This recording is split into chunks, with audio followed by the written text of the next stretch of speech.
पिछले साल गलवान घाटी में हमारे जो 20 जवान शहीद हुए थे, चाइना ने वहां पर अटैक किया था और हमारा वीर बहादुर यशस्वी प्रधानमंत्री, चक्रवर्ती सम्राट, विष्णु का अवतारी प्रधानमंत्री श्री नरेंद्र मोदी जी, जिन्होंने जो हमेशा ये कहते थे कि बदला लेने की उनकी फितरत है, वो घर में घुसकर मारते हैं। इस तरह की जो बाजारू और सड़कों की भाषा वो बोलते थे, लेकिन चीन के सामने बेचारे उनकी ये भाषा भी फुस हो गई।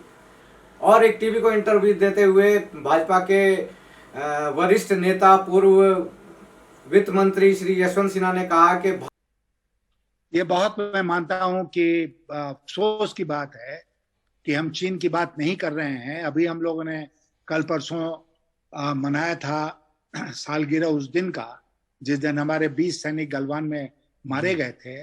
मेरी अपनी सूचना है भारती जी कि चीन को हमारी भूमि पर कब्जा करना था, लद्दाख में उसने कब्जा कर लिया है, आराम से बैठा हुआ है। हम जहां बैठे थे उसको लेकर अगर चीन को कुछ दिक्कत थी तो एक राउंड ऑफ टॉक्स हुआ जिसमें हम वहां से पीछे हट गए। हमने गलती, स्ट्रेटेजिक मिस्टेक ये किया कि सारे मुद्दों पर विचार करके एग्रीमेंट होने के पहले ही हम वहां से पीछे हट गए और अब कोई बातचीत नहीं हो रही है चीन के साथ, और चीन आराम से बैठा है हमारी भूमि के ऊपर। तो इसका मतलब हम तो पीछे हट गए और हमारे ऊपर कब्जा उनका बरकरार है, आप यही कहना चाहते हैं? बिल्कुल बरकरार है। आप डोकलम देखिए ना, डोकलम में है, अब हम लोग भूल गए डोकलम को क्योंकि ये 3-4 साल पुरानी बात हो गई, लेकिन डोकलम में शुरू में दोनों सेनाएं पीछे हटी, उसका धीरे धीरे करके चीन आगे बढ़ गया और डोकलम में उसने अपने बहुत सारे परमानेंट स्ट्रक्चर्स बना लिए हैं और बहुत सारी फौज को वहां पर तैनात कर दिया है। तो डोकलम से हमको जो खतरा था चीनी मौजूदगी से, वो खतरा और बढ़ गया। लेकिन अब हम चूंकि लद्दाख की बात करते हैं, गलवान की बात करते हैं, पैंगसोंग लेक की बात करते हैं, तो डोकलम की तरफ हमारा ध्यान नहीं जाता है।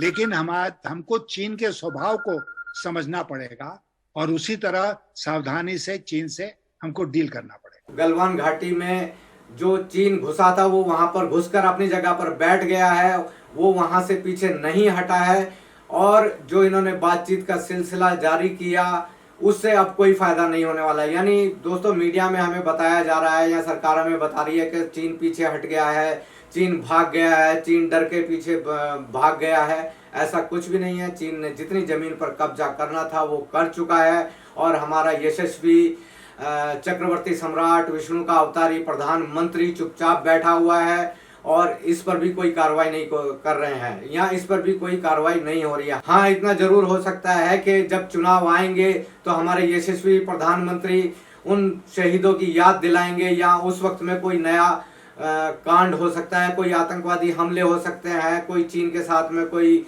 छोटा मोटा लड़ाई झगड़ा हो सकता है या देश में सांप्रदायिक दंगे हो सकते हैं, बम ब्लास्ट होने लग जाते हैं जब भी चुनाव आते हैं। और जब भी चुनाव आते हैं कि हमारा मीडिया, जो आतंकी मीडिया है, वो भी आप देखेंगे कि वो किस तरीके से दंगे करवाने की फिराक में रहता है। और बहुत सारे पत्रकारों ने तो ये कवायद एकदम शुरू भी कर दी है कि हिंदुओं को धर्मांतरण करने वालों को कड़ी सजा मिलेगी, देशद्रोह का मुकदमा लगेगा और इस तरीके से बहुत सारे इन्होंने प्रपंच रचने शुरू कर दिए हैं। तो देखना यह है कि अब आने वाले चुनाव से पहले हमारे देश का मीडिया, हमारे देश की राजनीति किस तरफ जाती है, ये अब आने वाले समय में ही पता चलेगा।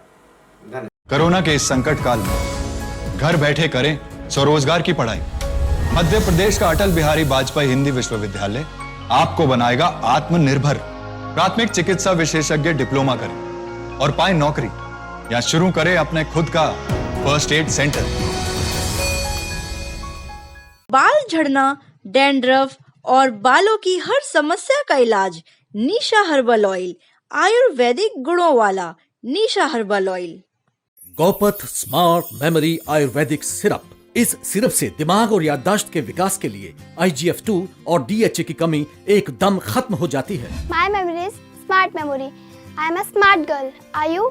गौपथ स्मार्ट मेमोरी आयुर्वेदिक सिरप